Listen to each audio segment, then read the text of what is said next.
Bonjour les beaux amours. Hey, je devrais peut-être faire une intro chantée. je vais cogiter ça dans les prochains mois. Là, ça vient de monter, tiens. OK, bon, je m'égare. C'est un sujet aujourd'hui qui m'intéresse énormément. Ça fait longtemps que je veux en parler sur le podcast. Je veux parler de Human Design. Et là, ça fait depuis l'année dernière que je me dis « je veux en parler. Ça m'intéresse. Je pense que ça peut être un fabuleux outil de connaissance de soi. Ça peut être tellement validant. » Moi, perso, là, quand j'ai fait générer ma carte, puis que j'ai eu une lecture, pas de ma carte, mais de ma charte de Human Design, puis que j'ai eu tout ça, j'ai eu l'impression qu'on m'a donné, là, genre, le manuel d'instruction de Vanessa Pilon. Puis là, j'étais comme, les affaires où je chantais que j'étais pas normale, que je devrais pas fonctionner de même. On dirait que ça venait valider tellement de choses, puis je venais mieux comprendre comment je fonctionne. Et ça a tellement été profond pour moi, puis en même temps, c'est vraiment un système qui est très, très complexe. Que je me suis dit, je peux pas vous en parler de même un peu à botch. Il faut que je trouve quelqu'un de réellement qualifié qui est là-dedans, qui baigne dans le Human Design depuis suffisamment longtemps. Et il y a mon amie Karine Isabelle qui m'a dit, tu devrais aller voir là, sur Instagram, il y a une fille qui s'appelle Karine aussi, c'est atypiquement parfaite. Fait que là, je vais voir son profil, puis tout. Puis je me suis inscrite à son infolettre à Karine, et là, j'ai tellement eu un immense coup de cœur parce que pour la première fois dans le domaine francophone, j'ai vu quelqu'un qui s'intéresse au Human Design avec tellement de nuances, qui est capable vraiment de créer des liens puis d'avoir une perspective méta sur les choses, puis qui n'est pas dans le clickbait ou dans les trucs accrocheurs là, qui vont nous générer des likes sur Instagram. Vraiment, Karine a fait tellement un beau travail là, de nuances par rapport au Human Design, et je trouve que son travail est impeccable. Alors, j'ai osé lui écrire un petit message pour l'inviter et elle a accepté. Donc, c'est avec un grand, grand bonheur que j'accueille Karine sur le podcast. Et là, juste avant qu'on commence l'épisode, si vous n'êtes pas familier avec le Human Design, vous n'êtes pas obligé de le faire. Là. Peut-être que vous êtes en train de jogger avec votre chien et que ce n'est pas un bon moment, mais je vous encouragerais à peut-être mettre sur pause au courant de l'épisode et aller faire générer votre charte sur le site de Karine, atypiquement parfaite. Donc, vous allez avoir déjà quelques clés, quelques pistes pour vous permettre d'écouter cet épisode en vous orientant puis en comprenant un peu de quoi on parle. Donc, juste d'avoir ça devant les yeux ou juste d'avoir regardé au moins une fois, ça va vous permettre de peut-être un peu plus capter de quoi on parle dans l'échange. On ne fait pas le tour de tout, évidemment, parce que c'est tellement riche, tellement profond, le Human Design, mais ça vous permettra, je pense, d'écouter cet épisode-ci, de comprendre pourquoi, puis qu'est-ce que ça peut informer, puis comment ça peut nous permettre de mieux interagir avec les autres, parce que le Human Design, c'est pas juste un outil pour se regarder le nombril puis se comprendre soi-même, tu sais, c'est se comprendre soi-même pour interagir avec les autres et aussi comprendre les autres pour être capable de pleinement être dans notre incarnation présente. Fait que j'adore le Human Design, je ne m'y connais pas beaucoup, mais là, on va plonger avec Karine Guy de Atypiquement Parfaite. Je vous souhaite un bel épisode. Karine, je suis sincèrement excitée que tu sois devant moi, là, vraiment, parce que c'est un sujet qui m'excite beaucoup. J'en connais peu, je vais être vraiment humble avec ça. C'est vraiment plus au niveau de la curiosité en ce moment. Ça m'intimide de regarder des chartes de Human Design, mais quand j'ai découvert ton contenu, on dirait que ça a tellement allumé quelque chose en moi. Je me suis dit, OK, pour une fois, quelqu'un qui va dans la nuance, dans la profondeur, qui prend le temps d'expliquer les choses. Donc, je suis vraiment, vraiment en joie que tu sois là. Puis j'ai vraiment, là... Aujourd'hui, je vais essayer de tirer le maximum de ta présence, OK? Fait qu'on va mettre des limites aussi claires. Là, si t'es fatigué puis t'es tanné, tu lèveras ton petit doigt parce que je pense que mes questions peuvent venir à l'infini là, par rapport au Human Design. C'est génial parce que... on a regardé nos chartes. C'est ça, on se connaît. Je suis manifesting generator. Fait que, puis mes variables, puis là, tu sais, je me lancerai pas trop là-dedans, là, mais mes variables, ils pointent à droite. Fait que je suis vraiment nourrie par les questions. C'est vraiment comme ça que ça fonctionne le mieux pour moi. Fait que on est à la bonne place. Bon, on est dans la bonne position. Exactement. Puis, je te le disais un petit peu quand je suis arrivée, moi... sortir de la maison, ça fait vraiment du bien. Oui, on peut déjà en parler parce que une des choses qui a piqué ma curiosité, c'est que, tu te spécialises dans le Human Design, c'est vraiment comme ta passion, tu es très geek là-dedans depuis de nombreuses années. Puis ton nom de projet, c'est Atypiquement Parfaite. Puis moi, ça a quand même allumé de quoi pour moi parce que je me suis dit, tu sais, tu aurais pu mettre Karine Human Design ou utiliser un nom comme ça, mais tu es allée vraiment dans une autre tangente. Puis j'avais le goût que tu nous expliques pourquoi tu avais décidé de prendre ce nom-là parce que je pense que quand même, ça a une portée importante pour toi. Oui, exactement. Ben, en fait, Atypiquement Parfaite, c'est né à peu près 10 mois après la naissance de mon plus jeune, qui a 7 ans. Puis, ce petit humain-là, il est venu guérir plein de choses, mais on en reparlera peut-être plus tard. Puis, quand j'ai commencé Atypiquement Parfaite, je voulais m'adresser principalement aux mamans qui avaient besoin d'accepter des diagnostics. Parce que 3 ans avant, j'avais eu un petit humain, j'avais donné naissance à un petit humain qui avait 47 chromosomes au lieu de 46. Puis c'est venu changer, bouleverser beaucoup de choses dans ma vie. Puis tout le processus d'acceptation, le fait de nommer, chercher des repères, chercher des outils, c'était difficile. Puis je trouvais que c'était important d'ajouter parfaite parce que même si c'est atypique, c'est pas moins parfait, justement. Fait qu'on on a vraiment une famille qui est colorée. À l'époque, quand j'ai lancé Atypiquement Parfaite, on n'avait même pas encore de diagnostic pour mon plus vieux, que maintenant on sait qu'il a une douance, qu'il a aussi de l'autisme, ce qui explique beaucoup de choses dans notre réalité de quand il était plus petit. Mais au moment du lancement d'Atypiquement Parfaite, la seule composante atypique de notre famille, c'était principalement mon deuxième qui est né avec la trisomie 21. Puis qu'est-ce que ça t'a amené pour toi d'avoir un diagnostic? Tu sais, ce moment-là où on comprend ce qui se passe, comme qu'est-ce que tu as ressenti quand il y a eu des diagnostics? C'est quoi la différence entre vivre avec une certaine réalité puis après ça, avoir un mot ou une réalité ou en tout cas de savoir de quoi il s'agit? Est-ce que ça a une portée? Ou... Bien, en fait, mon deuxième, pendant que j'étais enceinte, on ne le savait pas qu'il y avait la trisomie 21. On a eu des suivis un peu plus serrés parce que il y avait certaines anomalies de croissance, mais il n'y avait jamais eu de diagnostic précis. Et les probabilités que ce soit la trisomie 21 étaient extrêmement minces. Donc, on a fait confiance aux statistiques, puis on a poursuivi la grossesse sans faire d'amniosynthèse. Puis, c'est à la naissance qu'on nous l'a appris. Donc, c'est certain que le choc a été énorme. Puis, de là... je dirais que tout s'est pas mal écroulé. Personnellement, je suis enseignante. Fait que quand il y a eu 1 an, je suis retournée après mon congé maternité pour enseigner, puis je me suis rendu compte à quel point c'était difficile de faire face à des parents qui s'étaient battus, parce que moi, j'enseignais au secondaire, puis je rencontrais des parents qui s'étaient battus toute leur vie pour faire valoir les droits de leur enfant qui avait des besoins particuliers à l'école. Je savais à quel point les services étaient déjà limités à ce moment-là. Il y a à peu près 9 ans de ça. Puis ça ne s'est pas amélioré avec le temps.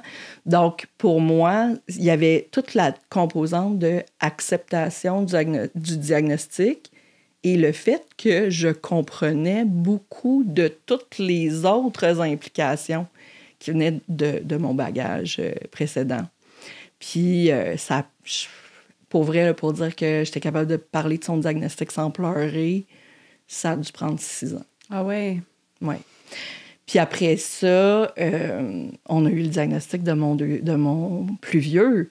Bien sûr, la douance, c'était pas un... C'est l'école qui a demandé pour qu'il soit évalué pour la douance. On ne l'aurait jamais fait évaluer pour ça parce que il y avait quelque chose qui accrochait en classe, qu'on ne comprenait pas pourquoi.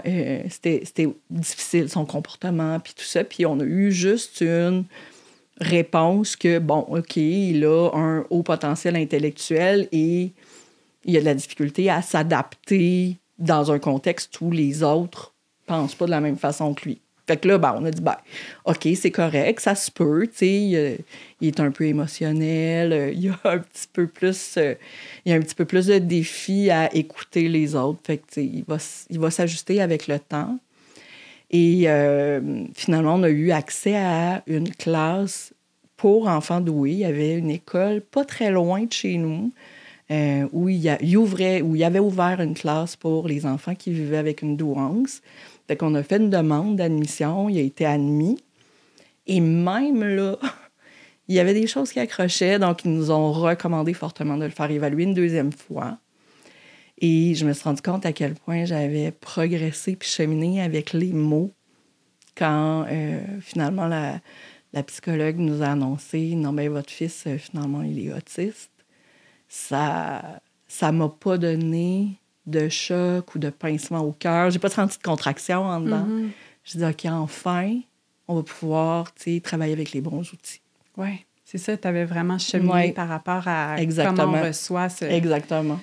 Fait que là, maintenant, je peux dire que, j'ai vraiment fait un gros bout de chemin sur ce vocabulaire-là qui était teinté de tellement de préjugés, résistances, des expériences de jeunesse, des histoires qui étaient racontées par la famille, les grands-parents. Parce que, c'est tabou. C'est quand même des domaines tabous quand ça touche à l'intelligence. Puis, veux pas, je suis allée à l'université, je me suis toujours tenue avec des gens de sciences, des gens qui avaient des quotients intellectuels quand même assez élevés. Fait que là, me retrouver dans une maison avec un enfant avec un très haut potentiel intellectuel, c'était pas un gros choc, mais avec une déficience intellectuelle, oui. Puis l'autisme, pour moi, c'était souvent de pair avec la déficience intellectuelle. Fait que là, prendre conscience que, ben non, finalement, ça existe autrement. C'est un spectre. Puis il y en a des millions de nuances là-dessus. Est-ce que tu dirais que ça a comme ouvert tes perspectives par rapport à le champ des possibles, ou en tout cas la diversité de façons d'être, de cerveau, de comment on perçoit le monde, parce que c'est ça aussi, être avec la neurodivergence. Oui, exactement. C'est de voir qu'il y a différentes façons d'expérimenter la réalité. Exactement. Puis, tu sais, quand on s'imagine devenir maman, on se fait un scénario de ce que ça va être la maternité, tu sais, puis on se dit, OK, moi, je vais avoir des enfants, puis on va faire ça ensemble, tu sais. Ouais. Puis, je me disais, ben non, je peux pas avoir un enfant handicapé, je peux pas avoir un enfant autiste, ça va me mettre tellement de limites. Mais non, ça m'en met pas de limites. Ça m'en met pas, j'ai même démarré une entreprise après la naissance du troisième, une folle. Une folle, quoi. mais c'est ça, tu sais, ça m'en met pas de limite. Tu sais, ça fait juste mettre des nuances différentes dans ma maison. Oui. Puis comment justement, tu partais du domaine scolaire, t'étais prof de sciences, puis là, de composer avec ta vie familiale qui, comme tu le dis, est colorée, ça résume. Puis comment est-ce que finalement ça t'a amené à justement te tourner vers le Human Design, de lancer ton entreprise? C'est l'entrepreneuriat, des fois, ça vient dans un désir de, je sais pas, être indépendant financièrement. Il y a différents motifs pour se tourner vers l'entrepreneuriat. Puis toi, j'ai l'impression que ça a été un moteur un peu différent. Bien, tu sais, je l'ai nommé à d'autres endroits, mais tu sais, dans ma réalité, je ne pouvais pas être juste une maman. Puis c'est une des choses qui faisait qu'une partie de moi voulait pas avoir un enfant handicapé, c'est que j'avais peur que ce handicap-là m'empêche de me réaliser à l'extérieur de la maternité. Ben oui. Puis c'était important pour moi d'avoir un projet que je nourrissais pour moi. Pas pour mes enfants, pas pour mon chum, pas pour être la meilleure femme au foyer, mais vraiment pour moi. Puis, ben, dans ma réalité, l'entrepreneuriat, c'est pas mal imposé, dans le sens où c'est ça qui m'accordait le plus de flexibilité. J'ai regardé toutes sortes de possibilités, d'évaluer, OK, je pourrais faire quelque chose qui n'est pas trop exigeant pour mon cerveau, mais en même temps, je vais avoir besoin d'avoir un horaire qui va être très... je vais être obligée de travailler la fin de semaine, je vais être obligée de travailler le matin, je vais être obligée... Ça ne fonctionnera pas avec notre réalité familiale. Donc, l'entrepreneuriat, ça ça me permettait vraiment de jongler avec mon horaire d'une façon plus fluide, mettons. Merci de partager avec tellement d'ouverture, puis ce que ça t'a fait traverser, puis aussi comment te cheminer à travers ça, puis les deuils qui viennent quand même avec les diagnostics, puis avec toute la vision qu'on peut se faire de la maternité. Puis je pense que pour beaucoup de gens qui nous écoutent, ça peut aussi vraiment venir résonner. Fait que merci de le partager avec beaucoup d'ouverture comme ça. C'est précieux. Mais c'est vraiment comme... C'est quelque chose qui fait partie de moi. Puis ça faisait partie de la nécessité aussi d'être typiquement parfaite au départ. D'arriver à nommer les choses avec une grande transparence. De ne pas me mettre de tabou sur « OK, je me sens comme ça aujourd'hui. » Puis ça se peut. Ça se peut qu'aujourd'hui, je sois déprimée. Ça se peut qu'aujourd'hui, je me sente dépassée, tu sais. Puis à la fin, ben, le soleil va revenir. Oui. On le sait pas quand. On le sait pas quand, des fois. Mais il va revenir. Oui. Puis est-ce que justement de te tourner vers des outils comme le Human Design, tu sais, qu'est-ce que ça a permis pour toi? Puis qu'est-ce qui t'a allumé dans le Human Design versus toutes sortes d'autres affaires qui existent? Tu sais, qu'est-ce qui a fait comme « Ouh, ça... on tient de quoi, là? » Bien, en fait, probablement mon côté geek. Mais il y a... Tu sais, le Human Design, le premier contact que j'ai eu, bien sûr, comme ben du monde. En fait, il y a quelqu'un qui a parlé de ça sur les réseaux sociaux, puis j'étais curieuse, puis j'allais faire ma charte. J'ai dit « Oh, Manifesting Generator, ah oui, ça, hey, ça me ressemble. » Puis c'était ultra validant. Le premier contact que j'ai eu avec le Human Design, c'était de réaliser à quel point ça me validait. Ça me faisait dire « OK, je me suis sentie étrange toute ma vie. Je me suis sentie une drôle de bébite toute ma vie, mais ceci explique cela. » Puis, il y a beaucoup de gens qui tombent dans le domaine du Human Design comme ça, dans un univers qui les valide. Puis, je trouve ça magnifique parce que c'est justement ça qui va permettre de développer une confiance en soi, finalement, souvent dans des périodes de notre vie où on se sent insécure d'être pleinement nous-mêmes. Puis là, tu sais, je me suis sentie valide et là, j'ai voulu en apprendre plus. Puis, donc, j'ai joint différents groupes et tout ça. Puis là, j'ai lu des commentaires, des messages de certaines personnes qui étaient avancées en Human Design, puis là, qui se mettaient à parler d'autisme et Human Design ou haut potentiel intellectuel ou multipotentialité Human Design. Puis là, j'ai commencé à dire, oui, mais attends peu, là. Excusez, pardon, là, mais on va pas faire des liens, des raccourcis intellectuels comme ça sans que j'aille creuser et vérifier parce que ça fait partie de moi. L'esprit scientifique quand même. Là. Fait que là, j'ai commencé à générer plusieurs chartes. La charte de mes enfants, la charte de mon chum, la charte des gens autour de moi et graduellement intégrer ça à différents accompagnements que j'offrais au départ avec ma business au départ. Puis là, j'ai dit, ben oui, mais c'est parce que là, tu sais, j'ai une personne qui a un haut potentiel intellectuel puis une personne qui a une déficience intellectuelle, puis ils ont des similarités dans leur charte. Ça marche pas, là, ce que tu es en train de me dire. Ils ont le même canal, ils ont la même activation, ils ont les mêmes planètes, mais ils ont des caractéristiques cognitives différentes. Ils apprennent pas de la même façon. Donc, tu peux pas faire un raccourci comme ça. Et là, j'ai été beaucoup en résistance à ce que certaines personnes affirmaient. Et de là, ben, j'ai creusé plus. j'ai voulu en apprendre plus. Puis, ben, graduellement, je suis vraiment plongée dedans. Je me suis vraiment laissée porter par mon sacral, qui est mon autorité, qui est mon processus décisionnel, qui m'amène dans la joie, finalement. Ah oui, ben je vais me réaliser en j'ai juste le mot en anglais, mais en débunkant, en contredisant des affirmations trop générales en HD. Oui. Bien, je pense que c'est ça un des dangers avec le HD, puis même des fois avec l'astrologie, c'est qu'on est quand même à une ère de consommation rapide des contenus, puis on veut avoir des réponses vite, on veut que ça nous soit résumé, là, tu sais. Fait on a ce biais-là de vouloir rapidement que ça soit rappé, cette idée-là. On n'a pas tant de place pour les nuances ou la complexité.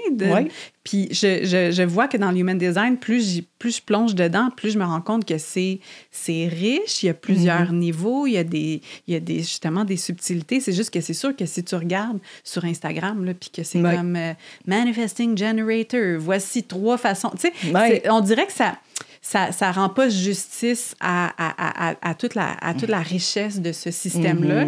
Puis je pense que c'est un peu ce que tu fais à travers ton travail, c'est-à-dire de venir tout montrer les nuances puis de comprendre aussi pourquoi on se tournerait vers le Human Design. Fait que mettons qu'on recule un petit peu des quelques pas là, avant de se lancer vraiment dans le sujet. Pour les gens qui connaissent pas vraiment ça, comment est-ce que toi, tu décrirais le Human Design, mettons? C'est tellement compliqué. Je sais. Non.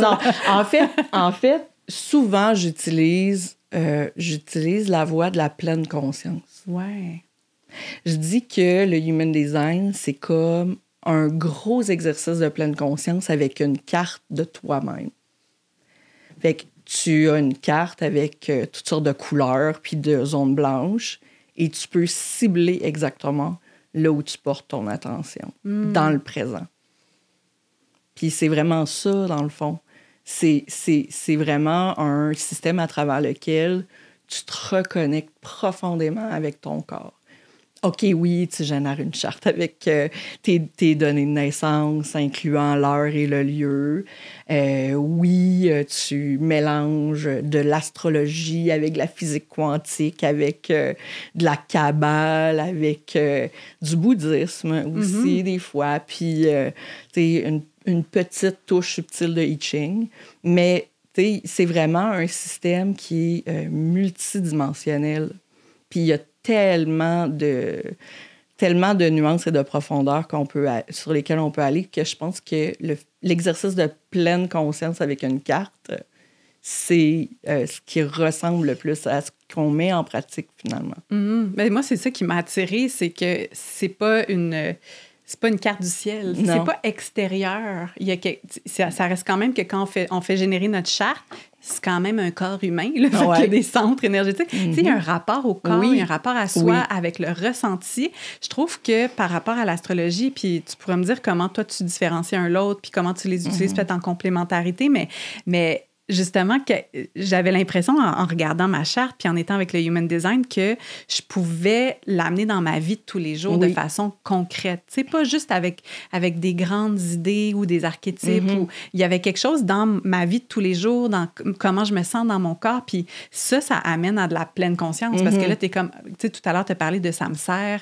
Là, ou là, ça me sert plus. Bien, c'est intéressant aussi parce que notre corps, il nous parle tellement. Puis c'est pas juste s'en remettre à l'extérieur, c'est aussi être à l'écoute de ce qui se passe en nous. Fait que là, moi, c'est là que ça m'allume. Puis je suis comme, oh, OK, on n'est pas juste en train de tomber dans quelque chose d'extérieur. Puis, suite à ma question, tu pourras la prendre par où tu veux, mais ce que je trouve vraiment intéressant, c'est que tu as quand même, de prime abord, t'en parlais, un esprit plus scientifique. Et là, tu parles de Kabbale, on parle des chakras, on parle de plein de systèmes qui sont liés quand même à de la spiritualité. Comment est-ce que ton cerveau, ou en tout cas peut-être ta charte ou peu importe, comment est-ce que en toi, ces deux façons-là de regarder le monde se réconcilient dans le Human Design ou comment c'est possible? Ben, tu sais, comme ben du monde au Québec, j'ai quand même, tu sais, une éducation religieuse quand même. Je suis née dans une famille très croyante. Donc, ce bagage-là fait aussi partie de mes gènes. Fait que tout ce qui est avoir conscience de soi, avoir conscience de l'autre, aimer son prochain et tous ces enseignements, ça faisait partie de moi. Donc, c'est sûr que évidemment, je me suis, comme bien des gens, je me suis aussi détachée de cette religion-là qui était très, je dirais, unidirectionnel pour aller explorer quelque chose de différent. Ceux qui s'intéressent à l'astro, j'ai beaucoup de Sagittaire dans ma charte. Donc, j'avais vraiment besoin d'aller voir plus large que ça. Puis, ben, j'ai lu, j'ai exploré, j'ai écouté des gens de différentes religions pour m'intéresser à ce qui connectait tout ça. Fait que, tu sais, c'est quelque chose qui faisait aussi partie de mon exploration.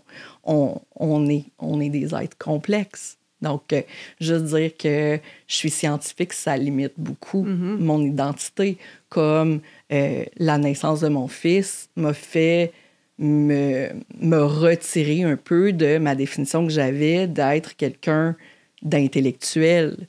Mais d'une autre façon, le fait d'être intellectuel m'a permis de comprendre mieux plusieurs aspects de sa réalité à lui.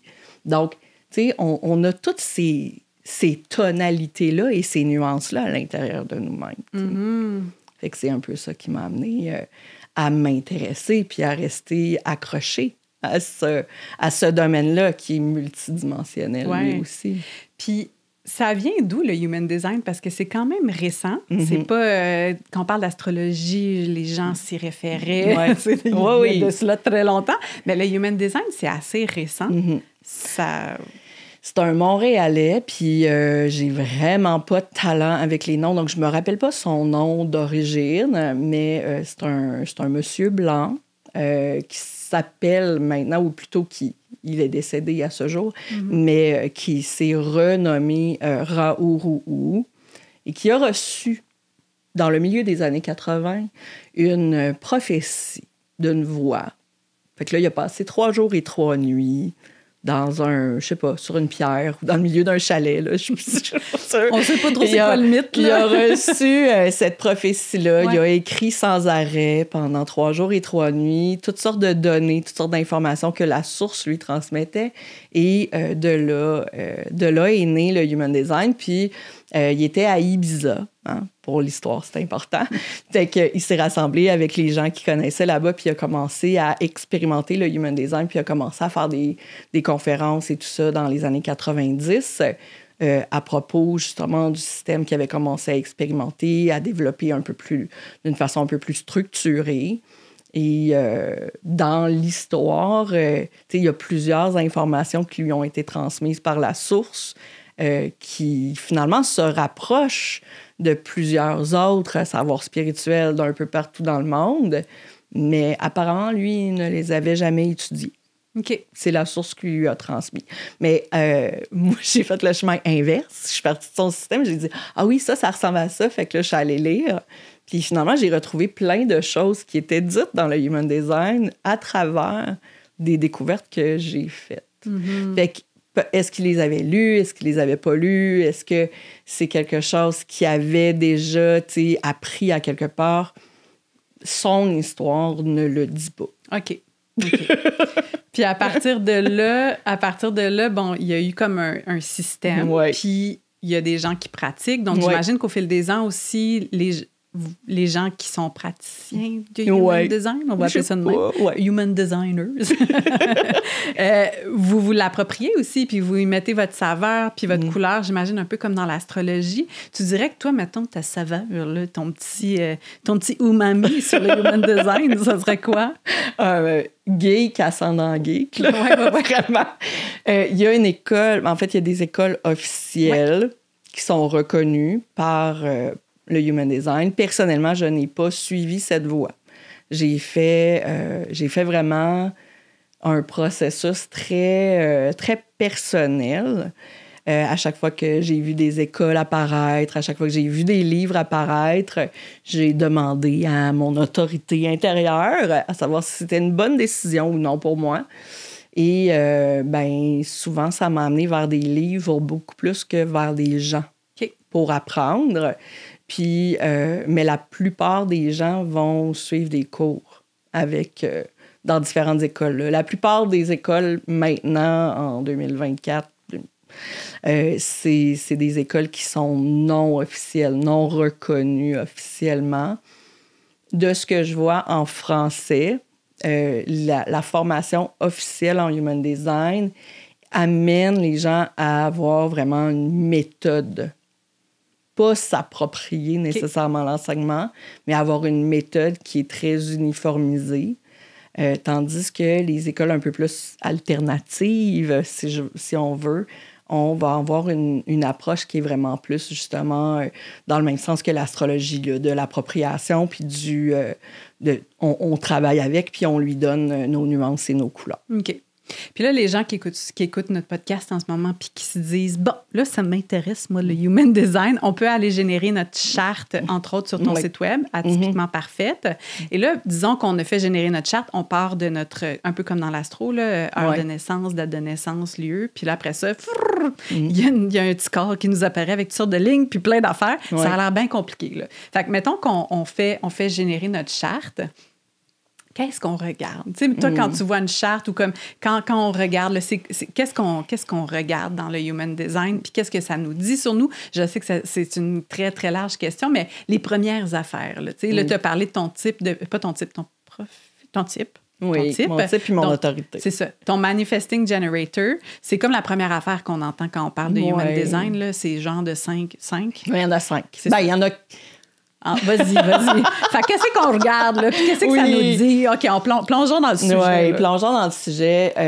En fait, il y a vraiment, pour commencer, là, ce que je veux dire, c'est qu'il y a vraiment un gros vocabulaire. Oui. Et si je commence à étudier la biologie, par exemple, il y a toute une série de mots qui vont revenir dans tous les livres de biologie, ou presque, puis qu'il va falloir que je m'approprie pour pouvoir naviguer le système. Ouais. Fait en Human Design, c'est pas mal la même chose. Il y a beaucoup de mots. Puis quand on commence, mettons que les 3 mots qui nous intéressent le plus, c'est notre type, notre autorité et notre profil. Okay. Ça, c'est les 3 choses qui vont nous guider le plus. Mm-hmm. Moi, quand je regarde une charte, c'est pas ça que je regarde en premier. Mais quand on débute, mettons que ça va être le plus facile. Le type, c'est l'aura qu'on dégage. C'est l'énergie qu'on dégage autour de nous. Puis ça va nous donner des indications sur qu'est-ce qui va nous causer de la résistance, puis comment on se sent quand on rencontre de la résistance. Donc, toutes les 2, on est Manifesting Generator. Puis le cousin du Manifesting Generator, c'est le générateur. Puis les 2 fonctionnent de la même façon. OK.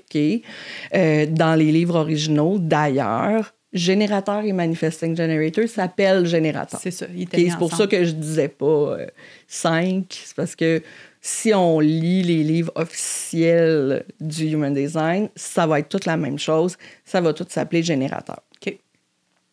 Fait que les générateurs ont une aura qui enveloppe, qui est chaleureux, qui va dynamiser un peu l'atmosphère. Puis les gens, ils vont être joyeux. Quand les gens vont être joyeux, ils vont animer la salle. OK? Donc, s'il y a 2-3 Manifesting Generators dans la pièce, puis que tout le monde est de bonne humeur, bien, les 10 personnes de la pièce vont être de bonne humeur parce que l'aura va envelopper tout le monde. Il y en a beaucoup des générateurs puis des Manifesting Generators dans le monde. C'est la majorité. Oui, il y en a environ 70 OK. Après ça, on a des projecteurs. J'ai une petite question à propos des Manifesting Generators, parce que j'en suis une, là, puis ça compose la majorité de la planète actuellement. Puis tu n'as peut-être pas de réponse à ma question, là, c'est vraiment de la pure curiosité, mais est-ce que tu penses qu'il y a une raison pour laquelle il y a 70% de Manifesting Generators sur la Terre en ce moment? Est-ce que ça sert à une période de notre humanité? Tu sais, je sais pas. Est-ce qu'il y a une conscience plus grande qui fait comme, bon, là, on a besoin de cette gang-là pour faire ça? Tu sais, tu penses oui. Oui, OK. Oui. Est-ce que je veux vraiment aller là? Mais c'est vraiment très gay. Oui. Mais mettons, étant donné justement que leur aura enveloppe puis que leur énergie dynamise, tous les générateurs puis les Manifesting Generators, ils ont un point commun.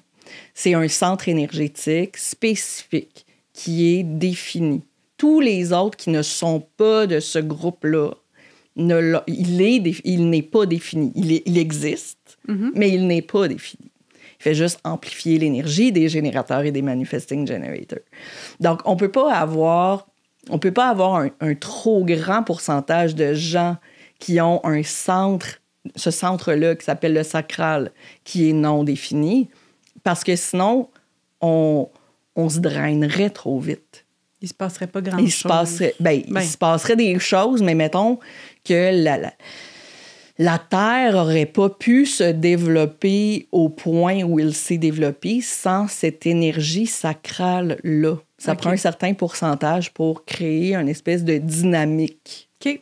Puis souvent, il y a plusieurs fois qu'on va voir l'affirmation « les générateurs sont les moteurs de l'humanité ». Mais les moteurs de l'humanité, pas parce qu'ils font tout le travail, mais de par l'activation de ce centre énergétique-là dans leur charte, puis l'énergie qui dégage autour d'eux, ils entraînent les autres avec eux à se mettre en action, à se mettre en mouvement. OK. C'est une autre problématique, parce que comme il est défini, ben, il y a tout le côté people-pleasing, il y a tout le côté sauveur, il y a tout le côté « Ah, ben je vais le faire », on va être dans la productivité beaucoup, parce qu'on ne sent pas nécessairement aussi facilement la baisse énergétique que les autres types. Mm-hmm. Donc, il y a des gens qui vont être générateurs puis manifesting generator, par exemple, puis qui vont être en burn-out, et ils vont continuer à aller travailler. C'est ça, j'allais lever ma main. J'avais cette conversation-là juste avant qu'on rentre dans le studio. Donc, c'est ça. Fait qu'ils vont continuer à aller travailler parce qu'ils se disent, ben, je me suis levée, j'ai été capable de me lever, donc je vais le faire. Mais on tombe dans le faire. Tandis que les autres types n'ont pas nécessairement cette énergie-là ou cette capacité-là.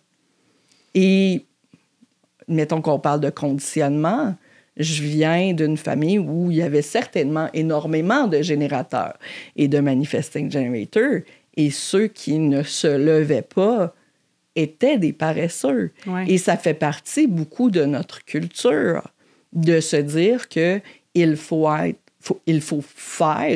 dans le faire, il faut faire pour être considéré comme ayant de la valeur puis étant productif. Donc, tous les autres types qui ne sont ni mangen ni générateurs vont beaucoup ressentir cette différence-là de « ben moi, je me sens pas capable aujourd'hui. » Puis c'est une grosse pression. Puis c'est pour ça que ça donne une grosse validation quand les gens, ils se font dire « Hey, t'es pas générateur, toi. » Ouais. Oui, puis c'est ça, quand tu dis que c'est validant, là, d'entendre que ben, c'est ton type, c'est, entre guillemets, normal. C'est comme, c'est ça ton design. Oui, exact. C'est sûr que tu vas pas avoir cette énergie-là constamment. Puis oui, les attentes sociales extérieures sont telles, mais c'est correct qu'en toi, ça vibre pas de même. Puis ça se passe pas de même. Exact. D'ailleurs, moi, ma fille, elle est projecteur. Fait que, mettons, si tu nous parlais des projecteurs. Oui, mais ça, il y en a à peu près 20-25 j'ai plus le chiffre exact. Fait que dans la population, il y a quand même une bonne représentation de projecteurs. Puis je dirais que même dans l'entrepreneuriat, ils sont surreprésentés. Ah ouais? Oui, il y en a beaucoup. Okay. Il y en a beaucoup qui sentent qui sont pas faits pour travailler dans du 9 à 5. Fait qu'ils s'en vont beaucoup dans l'entrepreneuriat, les projecteurs. Puis c'est intéressant de voir comment ça se déploie dans la population. Donc, ce que je disais tantôt sur les générateurs, que le centre sacral, il est défini, mais les projecteurs ne l'ont pas. Donc, ça, ce que ça implique que leur énergie n'est pas constante. Puis le fait de dire oui pour plaire, mais c'est épuisant à la fin de la journée. Donc, c'est assez fréquent de voir des projecteurs qui vont s'épuiser. Parce que dans la nature du projecteur, le nom le dit un peu, c'est que ça met en lumière des choses. Donc, ça perçoit des choses que les autres ne voient pas, ça a une perspective sur les choses qui est différente de celle des manifesteurs puis des manifesting generators. Ouais. Et en même temps, ça va être capable de guider. Mais il y a un énorme besoin de reconnaissance qui est associé à ça. Donc, quand les projecteurs se promènent, bien, ils se disent, bien, pour être reconnu, qu'est-ce que je dois faire? Donc, dès le plus jeune âge, On célèbre les enfants parce que ils performent à l'école, ils font des petites tâches à la maison, ils font ci, ils font ça. On ne célèbre que très rarement les enfants parce qu'ils sont. C'est vrai. Donc, quand on voit les projecteurs, mais souvent, on voit des gens qui sont très, très, très conditionnés à être dans la performance pour être reconnus. Donc, ça fait partie du travail du projecteur d'apprendre à être. Puis c'est énorme. Mm-hmm. C'est immense. Puis nos amis, les manifesteurs. Oui, manifesteurs. C'est ça, c'est récent, hein? Fait qu'on dirait que les traductions sont... Oui. Mais donc, les manifesteurs, eux, ça aussi, c'est quand même une bonne partie. Oui, à peu près 8 % OK, quand même. Très peu. En fait, pas le créateur, mais celui qui a reçu la prophétie, Raoult, il était manifesteur. Donc, les manifesteurs, c'est aussi des gens qui ont un sacral qui est non défini. Okay. Donc, les manifesteurs, eux, ne vont pas avoir une énergie qui va être constante, mais leur gorge est toujours liée à un moteur. Fait qu'ils ont toujours au moins un moteur dans leur corps. Tandis que les projecteurs, c'est variable. Okay? Mais les manifesteurs, eux, ils en ont toujours un. Okay. Donc, quand ils vont prendre parole, ça va toujours avoir un certain impact parce qu'il y a un moteur qui s'active. Puis les moteurs qui existent, à part le sacral qui, lui, appartient au générateur, mais c'est le plexus solaire. Donc, c'est très émotionnel, la prise de parole. Ou ça va être le cœur. Donc, c'est beaucoup la volonté qui va teinter la prise de parole. Ou ça va être la racine qui va être un grand point d'ancrage, mais aussi très impulsif comme prise de parole. Donc, quand on va être face à un manifesteur qui prend la parole, il va toujours y avoir un impact qui va venir soit des émotions, soit de la volonté ou de l'impulsion, de la racine qui veut démarrer des projets.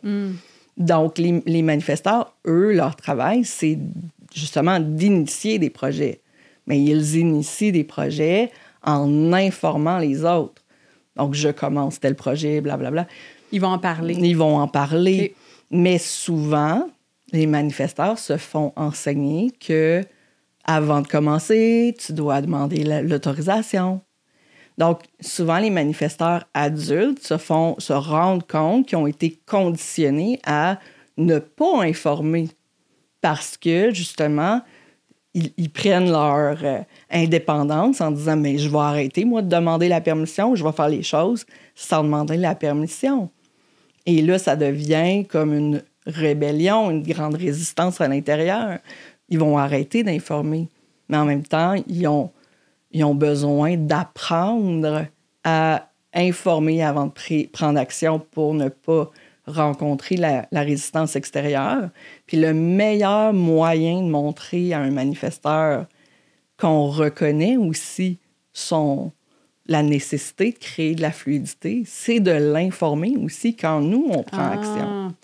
Puis, il nous reste réflecteur, là, on le garde, mais ça fait juste me faire penser que quand on discutait ensemble avant par écrit, tu parlais oui, le Human Design comme un outil de connaissance de soi, mais tu m'as mis vraiment l'accent sur aussi, ça nous guide pour notre connexion aux autres. Ben oui. Puis là, ce que tu dis, on dirait que je le vois vraiment. Je me dis, de reconnaître les types ou les profils, ou en tout cas, de naviguer avec le Human Design, puis de connaître l'autre. Ben oui. C'est tellement aidant parce que, moi, nécessairement, je vois la vie de ma façon de manifesting generator, puis mon type, puis mon profil, puis tout ça. Puis c'est dur de m'imaginer que l'autre, c'est pas ça pantoute, tu sais. Puis on peut, après ça, mettre des jugements sur l'autre. Oui. Puis là, vraiment, comme teinter nos relations de ces jugements-là. Excuse-moi, je fais beaucoup bouger la blanche.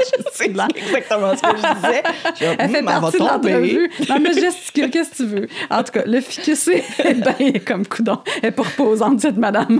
Mais c'est ça, je trouve que c'est ça qui permet une richesse aussi dans notre connexion aux autres. Parce que, premièrement, la connaissance de soi est nécessaire pour être capable de se nommer puis d'exister face aux autres, mais aussi de comprendre davantage les autres.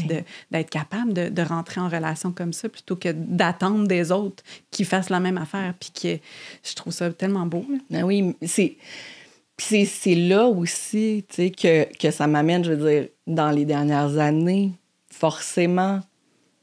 C'est drôle parce que souvent, les gens, bon, après s'être sentis validés, ils disent, ben comment je vais faire pour faire accepter le Human Design à mon mari? Comment je vais faire pour le faire comprendre à ma mère? Comment je fonctionne? Oui, mais en même temps, est-ce que toi, tu prends le temps, tu sais, de comprendre ta mère, comment elle fonctionne? Ouais. Est-ce que, pourquoi tu veux absolument convaincre telle ou telle personne que ce que tu es en train de mettre en place, c'est la meilleure chose pour elle en ce moment? Mm-hmm. Tu sais, peut-être que ton travail à toi, c'est de travailler sur la croyance, justement, que en comprenant l'autre, puis en incluant l'autre, puis en comprenant toutes ces nuances puis ces différences de l'autre, sans nécessairement l'impliquer, juste en l'aimant de la façon qu'il est ou qu'elle est, peut-être que ça va justement ouvrir plus l'espace pour que, éventuellement, un jour peut-être, il va s'y intéresser sans même que ce soit forcé. Oui, c'est ça. Tu n'es pas obligé là, de dire que tu es dans le Human Design, puis voici. Puis c'est ça, juste de l'incarner soi-même. Puis je pense que ça, c'est quand même une des choses dans le développement personnel. Ça ne sert à rien d'essayer de faire en sorte que les autres nous suivent dans ce chemin-là. C'est de l'incarner soi-même. Déjà, ça va avoir un effet. Si tu accueilles l'autre dans qui elle est, puis te fais l'effort d'aller regarder, tu sais, puis de mieux comprendre comment ça fonctionne dans cette personne-là, puis de l'aimer, comme tu dis, d'offrir une présence aimante, juste ça, c'est tellement transformateur. Tu n'as pas besoin de dire que c'est le Human Design, puis que là, la personne te challenge parce que ça a été channelé par un monsieur à Ibiza dans les années 80, puis qui ne croit pas. Tu sais, ça va à côté du point. Le point, c'est quand même de mieux naviguer l'expérience humaine, je pense. Oui, exactement. Fait que, tu sais, chez nous, dans ma maison, je suis la seule femme. J'habite avec 4 hommes. OK, des plus jeunes. Mais il y en a quand même 3 là-dessus qui ont une vague émotionnelle. Tout le monde est générateur ou manifesting generator. Fait que là-dessus, on se comprend. Mais il y en a quand même 3 qui ont des émotions là, en eux. Là. Fait que d'apprendre ça ou de comprendre ça, ben quand les émotions deviennent trop fortes pour moi, ben c'est pas... Pourquoi ce serait à eux à calmer leurs émotions si c'est moi qui me sens inconfortable avec ces émotions-là? Donc, est-ce que je peux prendre une distance? Est-ce que je peux les prendre un à la fois? Est-ce qu'on peut créer un environnement, un espace où ces émotions-là peuvent coexister avec mon inconfort? Parce que ça me fait mal en dedans quand c'est trop intense, que ce soit positif ou négatif. Je veux dire, il n'y a pas de positif ou de négatif. Les émotions, c'est toute la même chose, mais quand ils sont en train de se tirailler ou quand ils sont en train de rire ensemble, des fois, c'est juste trop. J'ai besoin de me retirer. Puis maintenant, je le comprends.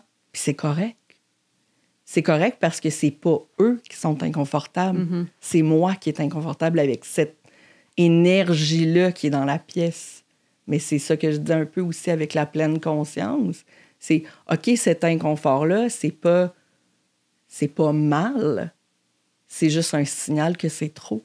Puis il faut que je l'écoute. Est-ce que c'est à travers le Human Design que tu as réussi à être informé de ça pour toi, tu sais, de faire comme, OK, moi, les vagues émotionnelles, ça me fait rusher. Comme... Oui, vraiment. Puis je veux dire, quand mon plus vieux était seul, c'était pas si pire. Ça naviguait assez bien. Mais à 3, tu sais, c'est ça aussi, tu sais, c'est de prendre conscience que, OK, tu sais, j'ai des limites. Et ces limites-là, tu sais, elles se situent dans la zone des émotions, surtout. Puis dans la zone de la pression aussi. Okay. Donc, de prendre conscience que mes limites se situent à cet endroit-là, bien, ça me permet aussi de faire des choix qui sont plus sains pour moi. sans mettre la pression sur les autres, justement, pour qu'ils changent. Il y a comme une forme de responsabilisation par rapport à qui on est. Fait qu'avec la connaissance de soi, vient aussi une forme de responsabilisation, puis de ne pas nous pitcher sur l'autre. Mais comme, oui! Là, arrête donc d'être de même, là, parce que ça me fait rocher. Oui, mais ça te fait rocher parce que tu es comme ça. Donc, si tu es informé de ça, ben, tu as les stratégies après pour Exactement. être capable de devenir... Ça change toute la dynamique de l'échange puis de la discussion, la communication ensemble par rapport à mes besoins, par rapport à mon ressenti dans la pièce change complètement. Oui. Parce que, OK, si mon grand est en train de faire une crise autistique, là, c'est normal que j'ai besoin de m'en aller. Oui. Mais en même temps, quel est son besoin à lui? Pourquoi il a ce comportement-là? D'où ça vient? Là, je peux faire des connexions avec ce que je comprends de sa charte à lui. Ah, c'est tellement beau, là. Juste ça, on devrait se promener avec notre... Ben oui, c'est ça, le petit body graph. Le petit body graph. Où est-ce que je suis? Imprimé sur tous les chandails. Mais c'est drôle parce que il y a l'année passée, au début de l'année scolaire, mon deuxième, qui est trisomique, bon, OK, sa façon de s'exprimer est très différente. Il parle un mélange de français et d'anglais. Puis, tu sais, il y a ses propres nuances et couleurs à lui. Puis son prof, elle avait étudié le Human Design. Puis, en tout cas, pendant la première rencontre que j'ai eue avec elle, on a parlé de ça. Puis là, j'ai dit, ben, tu veux-tu sa charte? Elle dit, ben oui. Donc, elle a pris sa charte. Malheureusement, elle a été en classe juste quelques mois. Mais, elle a eu une promotion, elle est devenue directrice d'école. Mais elle a eu sa charte entre les mains, puis ça l'a aidé à comprendre ses dynamiques émotionnelles à lui, sa difficulté à nommer des choses. Puis elle a pu aller chercher une relation différente avec lui, justement, parce qu'elle avait sa charte entre les mains. T'sais. Ben oui. Imagine si les profs avaient accès aux chartes de tous les enfants. Sans nécessairement mettre comme des grosses étiquettes, mais déjà, juste avoir une idée de, OK, c'est normal. Cette petite gang-là, en fin de journée, là, ils vont être fatigués. C'est ça aussi, d'être juste capable de lire puis de savoir comment composer avec toutes ces différences-là, puis de les normaliser aussi, ces différences-là. Puis là, mettons qu'on parle de notre dernier type, c'est celui qui est le plus rare, le réflecteur. Réflecteur, là, quand on génère la charte d'un réflecteur, tous les centres sont blancs. Okay. Donc, il n'y a aucun centre coloré. OK. Ça veut dire? Ça veut dire qu'il est capable de capter et d'amplifier toute l'énergie qui est dans la pièce à tous les endroits. Mais d'un autre côté, ça veut aussi dire que, justement, il y a cette sensibilité-là. Ce qui est particulier, c'est que, justement, à cause de tous ces centres blancs-là, puis du fait que, depuis sa naissance, il a toujours amplifié et ressenti, il y a aussi cette capacité-là à libérer plus facilement les conditionnements s'ils se retirent. Fait que c'est de comprendre que, bon, normalement, si moi, j'ai un centre qui est blanc dans ma charte, je suis Manifesting Generator, la quantité de centres blancs n'est pas nombreuse. Fait que j'ai tendance à avoir de la difficulté à lâcher prise sur l'énergie qui a été captée par mon centre blanc. Mais le réflecteur, lui, il lit la pièce, il lit l'environnement à travers ses centres blancs, à travers toutes ses particularités à lui. Il est capable de déceler c'est quoi l'énergie dans la pièce puis de refléter « OK, là, c'est ça qui est en train de se passer. C'est inconfortable pour tout le monde. Je le sens. » Ou « C'est harmonieux. Ah oui, je sens que l'énergie est comme ça. » Donc, le réflecteur, il perçoit tout ça. Mais en même temps, à la fin de la journée, c'est un moment pour se décharger de cette énergie-là. Il a la capacité de se reconnecter à lui-même plus facilement que quelqu'un d'un autre type. Donc, il ne fait pas pitié d'avoir tous ces centres blancs-là. C'est juste une particularité qui le rend tellement unique, justement. Oui. Puis les réflecteurs, quand t'en croises, quand tu génères des chartes, est-ce que tu as remarqué comme c'est ce genre de personne-là qui est vraiment assez différentes, puis il y en a pas beaucoup dans la population. Est-ce qu'ils ont tendance à être attirés vers un type de mode de vie ou une profession, ou est-ce qu'on les voit davantage dans certaines positions qui sont plus confortables pour leur type? Non. Non? OK. Intéressant. J'ai vraiment rencontré des hommes et des femmes, puis une belle variété, puis même, au niveau de la personnalité. Parce qu'on pourrait dire, ah oui, mais c'est parce que tous leurs centres sont blancs, ils sont tous pareils. Oui. Mais non, vraiment, vraiment pas. C'est ça. Puis, rentrons là-dedans.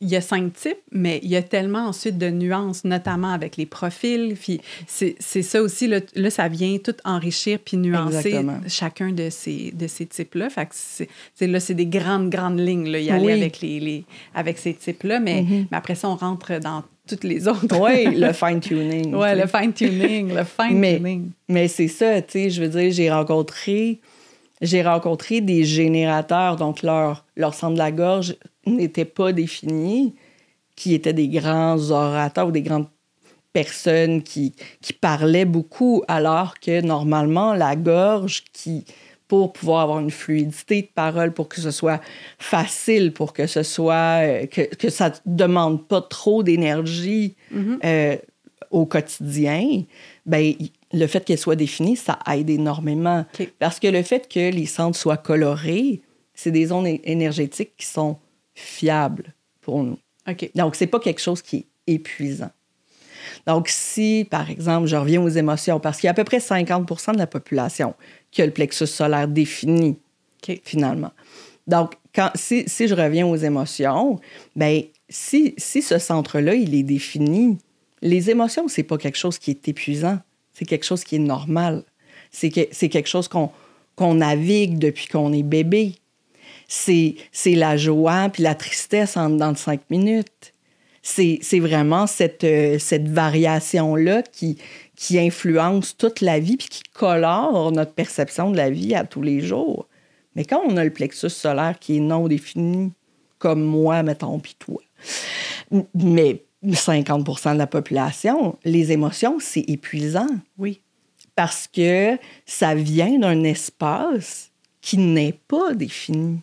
Donc, quand on navigue ou quand on s'en va dans un endroit qui est hautement émotionnel, il y en a plein, je veux dire, un party de Noël. Aéroport, funérailles, centre d'achat. Exactement, mais c'est ça, la veille de Noël. Ouais. Mais quand on navigue un endroit qui est hautement émotionnel, bien, ça peut nous prendre 3 jours à nous en remettre, même si on a un sacral défini.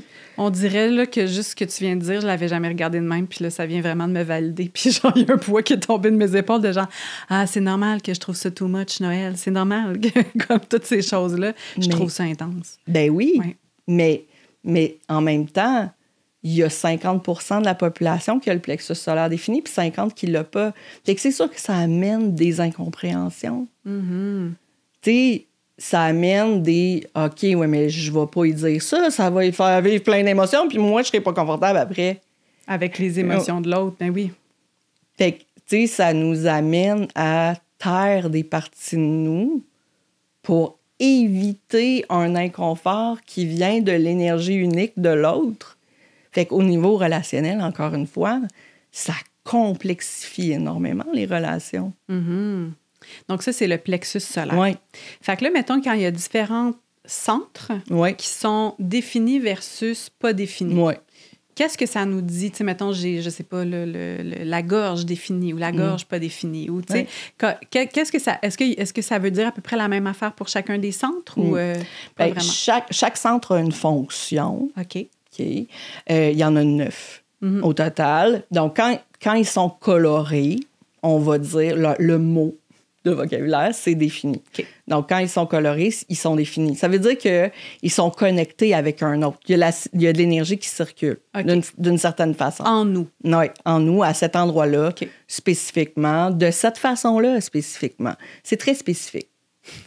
Chaque humain a des connexions très uniques. Oui. Okay? Donc, même si on a 2 centres, les 2 mêmes centres ne seront pas nécessairement connectés de la même façon et ça va faire en sorte qu'on n'aura pas la même énergie. Donc, même si toi puis moi, notre gorge est définie, on ne va pas nécessairement parler de la même façon, on ne va pas nécessairement exprimer les choses à partir du même endroit.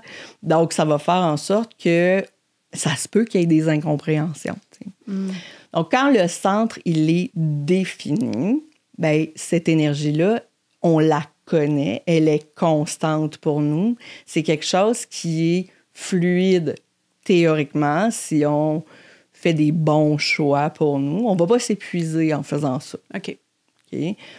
Tandis que si un centre il est blanc, qui est non défini, bien à ce moment-là, on va utiliser l'énergie souvent qui est disponible dans l'environnement, qui est disponible à un moment précis, ou encore, on va essayer de prouver qu'on est capable de le faire, même si on n'est pas capable de le faire. Et à ce moment-là, bien, on va s'épuiser plus rapidement. OK. Parce que c'est un endroit de notre design qui n'a pas d'énergie normalement. Donc, on va forcer les choses ou on va avoir peur de ne pas être accepté ou de ne pas être assez parce que, justement, on sent un vide à cet endroit-là où on sent trop d'intensité quand on est en présence des autres. Puis on fait « Oh, OK, j'ai besoin de connaître ça, cette énergie-là. Mais finalement, c'est pas un besoin de le connaître, c'est une pression qu'on se met. C'est tellement intéressant. Puis quand on parlait, on parlait du ajna, c'est ça? La tête, là, le dessus de la tête? Ajna, c'est ici, okay. Puis là, il y a la couronne ici. Puis là, tu me disais, le tien, il n'est pas défini. En tout cas, je sais qu'il n'est moi, pas défini le mien. Totalement ouvert. Toi, il est totalement ouvert. Fait que là, qu'est-ce que ça dit, ça, chez le monde qui ont le ajna, là, la tête, non définie? C'est-à-dire que les idées viennent plus de l'extérieur, on va comme plus... On va capter ce qui est dans la pièce. C'est très drôle parce que, tu sais, quand j'ai des échanges des fois avec des clients, je vais avoir tendance à être à l'écoute, bien sûr, tu sais. Puis je vais souvent utiliser des mots ou des expressions ou des choses... Puis je ne sais pas d'où ça vient. Mais souvent, c'est parce que je l'ai capté dans notre échange. Oui. Puis ça vient de là. C'est tellement fascinant parce que, là, tu me dis ça, puis ça arrive souvent que je fais « ça me dit ça ».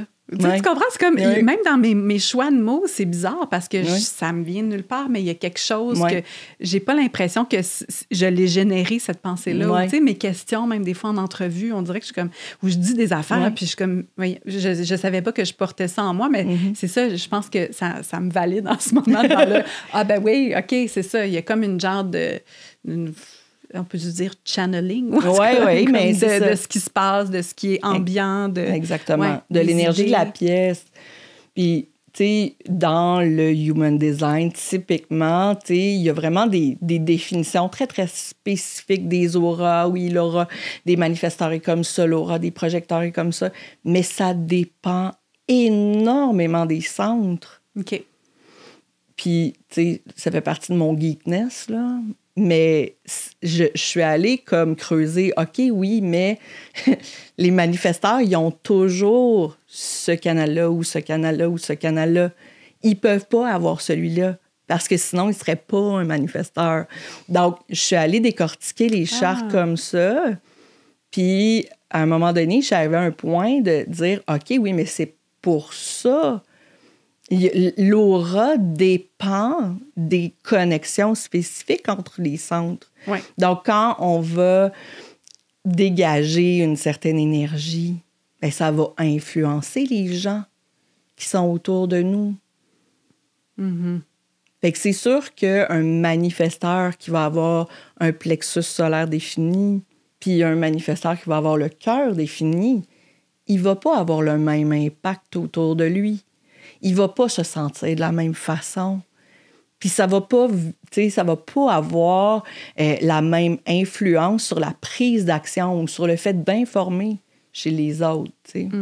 D'où l'intérêt de venir s'asseoir puis de vraiment regarder notre charte puis pas juste lire des grandes lignes sur Instagram de les mangens sont de même. Oui, mais c'est ça. Parce que souvent, on va associer les Manifesting Generators, ah oui, eux autres, c'est des poules pas de tête, ils sont multipassionnés, ils sont pas capables de s'arrêter, blablabla. Mais non, les Manifesting Generators, ils sont capables de s'arrêter quand ils sont vraiment dans l'instant présent. Ouais.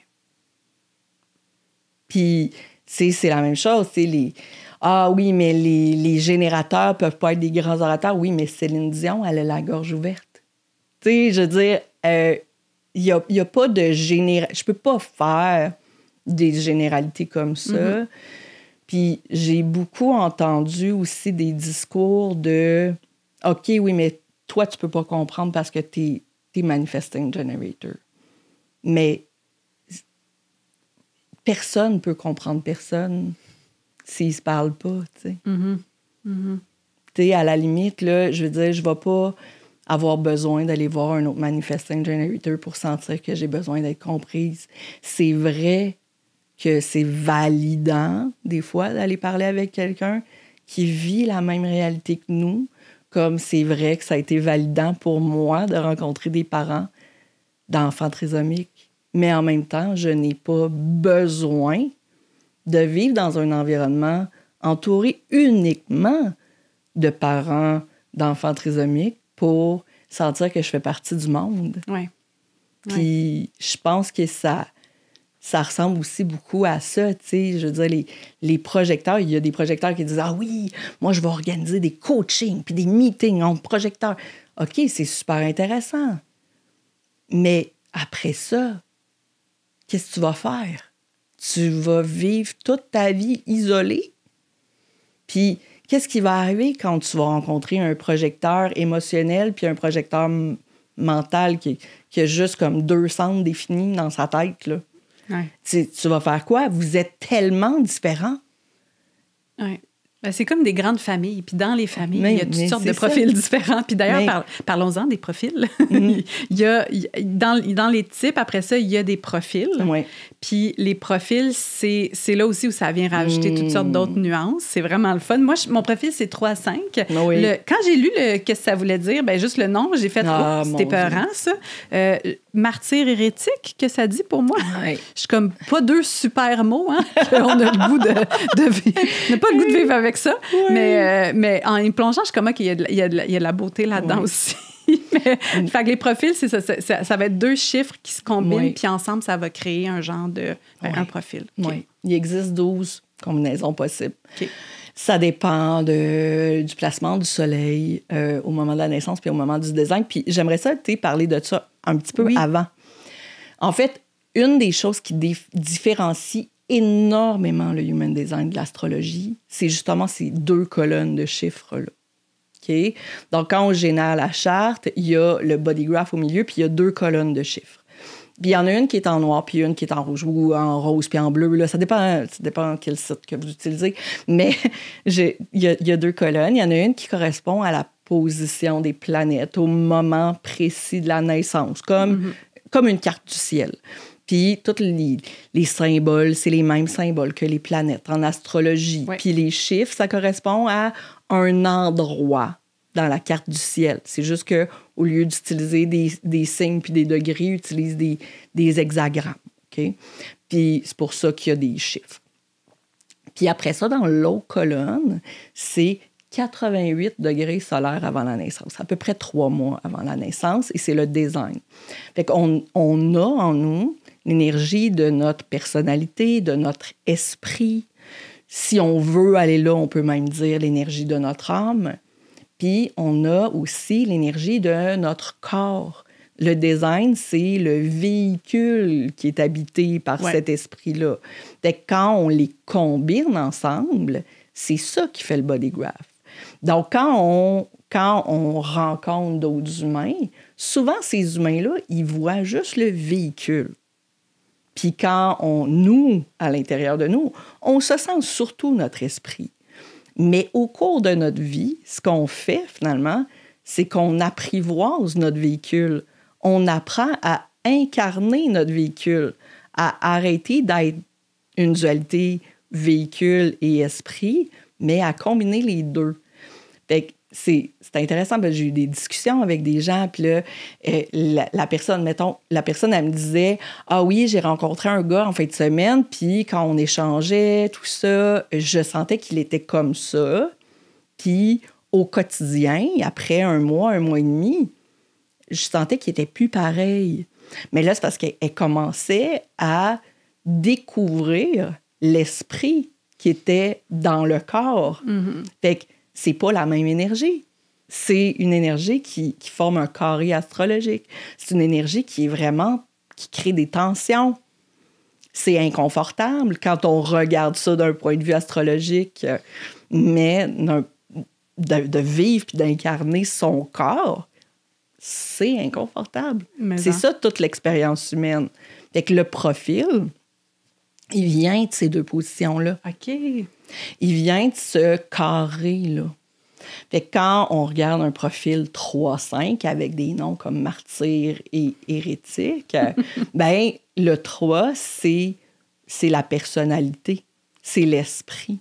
Puis le 5, c'est le corps. Puis on a besoin d'apprendre à les faire naviguer ensemble dans le monde. Puis ce qui est intéressant avec le 3-5, c'est que, mettons, ton esprit dit « Je veux vivre des expériences, je veux vivre des expériences. » Puis le 5, c'est « Je vais avoir un impact. » Puis il y a cette espèce de peur-là. Dire « Ouais, mais c'est parce que si je dis ça, ça va faire que les autres vont pas se sentir confortables. » Fait que je vais pas partager mon expérience. Mais en même temps, si tu partages pas ton expérience, ben tu peux pas t'incarner pleinement. Fait que c'est beaucoup ça, le 3-5. Moi, c'est 1-3. Le 1, c'est... Puis c'est drôle parce que moi, j'utilise pas ces mots-là. Il y en a qui vont dire « Ah oui, mais j'aime pas ça, les chiffres. » Mais moi, j'aime tellement plus les chiffres. Oui. Il y a comme plus d'espace, on dirait, pour... Mais les chiffres, parce qu'ils n'ont pas de... Il n'y a pas d'émotion. C'est ça. Ben, pas vrai. Si je regarde tous les chiffres, je vais faire « Oh non, c'est beaucoup trop pour moi. » Mais, tu sais, il n'y a pas d'émotion négative à parler d'un 1. Oui.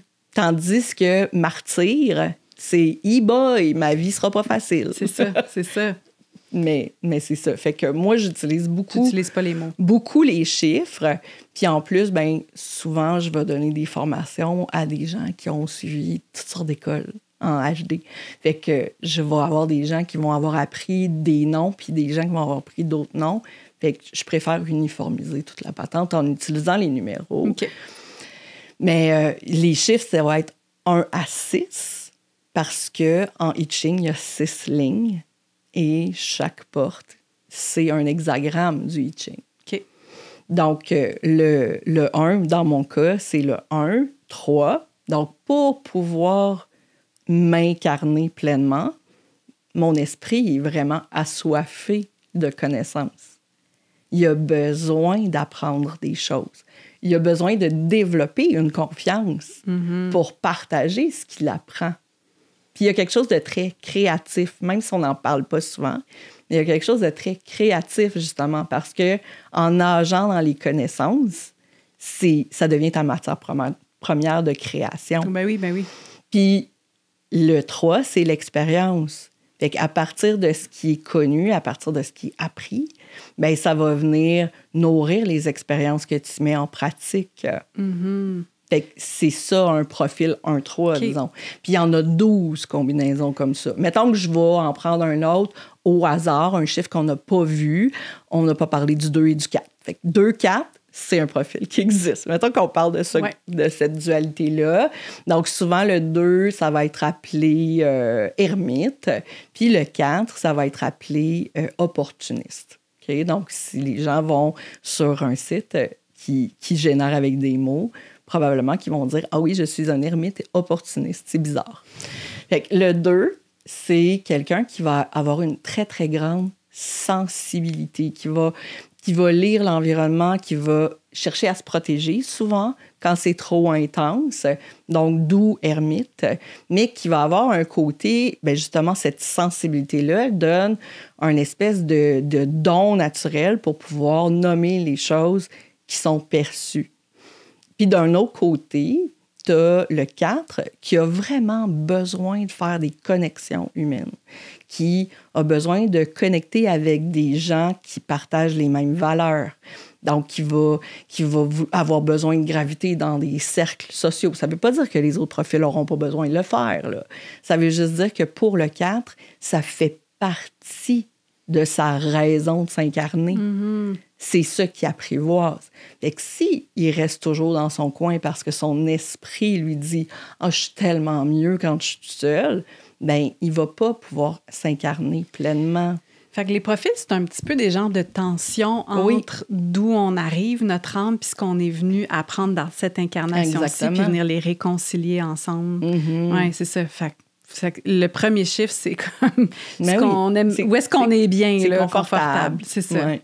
C'est vraiment, vraiment intéressant. Tu sais, juste ça de se dire, hey, je peux avoir cette lecture-là ou cette connaissance-là par rapport à moi de c'est quoi la tension qui vit en moi entre mon esprit, ce dans quoi il est bien, puis ce que je suis appelée à venir faire. Puis moi, le partage, tu sais, c'est vraiment... C'est ça qui se passe, là. Je veux dire, ma nature est tellement plus... introvertie, garder les choses pour moi. Dans ma famille, on parlait pas vraiment des affaires qui se passaient. Puis là, tu vois, je suis devant un micro en train de partager mes affaires. Fait que je suis comme, clairement, je suis en train de m'incarner. Puis c'est ce qu'on espère aussi quand on avance dans la vie, c'est tranquillement être dans notre véhicule, puis de regarder comme qu'est-ce qui nous parle. Puis c'est vraiment une parenthèse, là, mais dans le Human Design aussi, on peut parler même, ça peut aller jusqu'à la nourriture que notre corps aime avoir ou les endroits dans lesquels on se sent bien. Toi, est-ce que tu adhères à ces choses-là aussi? Parce que ça, je trouvais ça vraiment aidant. J'étais comme, bon, c'est comme, c'est pratique, là, c'est concret, cette affaire-là. Parce que, tu sais, là, on parle de nos grandes missions de vie. Tu sais, il y a la croix d'incarnation aussi, mais on n'ira pas là parce que là, ça fait plus qu'une heure qu'on jase. Mais il y a tellement des grands concepts aussi de qu'est-ce que je suis venue faire ici. C'est quoi ma mission, mettons? C'est quand même vraiment, c'est quand même des réponses qu'on cherche, je pense, fondamentalement, les humains, quand on vient sur la Terre, là, de comprendre qu'est-ce qu'on fait ici. Mais tu sais, des affaires concrètes comme, ah, ben moi, je travaille mieux dans ce genre d'environnement-là. C'est quand même le fun aussi. Puis est-ce que c'est ça? Je te vois un petit peu comme... Je sens de l'ambivalence. J'ai longtemps dit que je n'irai pas là. Ouais. Parce que il y a toute une dimension... on entend beaucoup, de plus en plus parler justement de la grossophobie, etc. Puis il y a beaucoup de connotations justement avec cette nourriture-là, puis l'environnement où on est actif, où on est passif, qui pourrait venir déclencher des choses, qui pourraient amener les gens à dire « Ah, OK, il faut que je mange comme ça, donc je vais m'alimenter de cette façon-là. » Et ce n'est pas ça. OK. C'est vraiment pas dans cette direction-là l'intention de ce truc-là. Il y a 4 variables, il y a 4 informations qui sont associées à la position du soleil, du côté de la personnalité puis du côté du design, puis la position des nœuds lunaires. Fait que la position des nœuds lunaires, grosso modo, là, ça nous donne notre contexte. Ça nous donne là où on est bien. Mm-hmm. Moi, mon contexte, c'est rivage artificiel. Okay? Puis, dans mon contexte, j'ai aussi une perspective. Fait que quand je suis dans un environnement qui me convient, je vois les choses ou je perçois des choses d'une certaine façon. Et ça me permet de m'incarner comme il faut.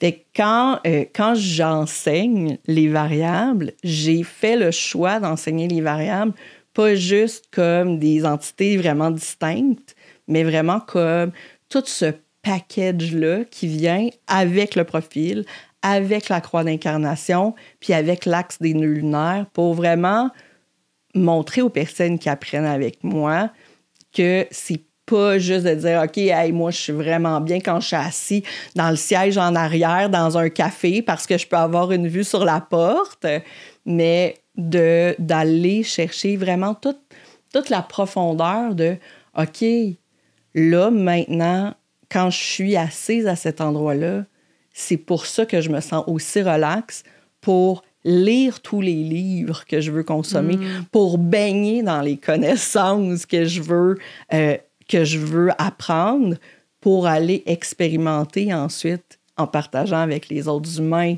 Fait que c'est vraiment d'aller tisser des liens entre toutes ces variables-là. Ouais. Puis oui, sais, ça fait des méchantes bonnes publications Instagram de dire t'es un environnement caverne, il faut que tu te mettes un capuchon sur la tête. Mais oui, c'est vrai. Souvent, les gens qui ont un environnement caverne vont se sentir plus confortables avec un capuchon ou des écouteurs. J'ai parlé avec plusieurs personnes qui ont l'environnement caverne qui se sentent comme ça. Mm-hmm. Mais d'un autre côté, de limiter l'environnement à ça, je trouve que c'est de mettre beaucoup les gens dans des boîtes aussi. Oui, bien, parce que moi, mon environnement, je pense, c'est quelque chose comme marché public ou une affaire de même, là. Tu sais, où est-ce qu'il y a des choses qui se transitent, des transactions, puis du monde qui passe. Puis c'est drôle parce que là, moi, quand j'ai lu ça, je faisais, ben pas pantoute. Moi, j'aime la campagne, j'aime le calme.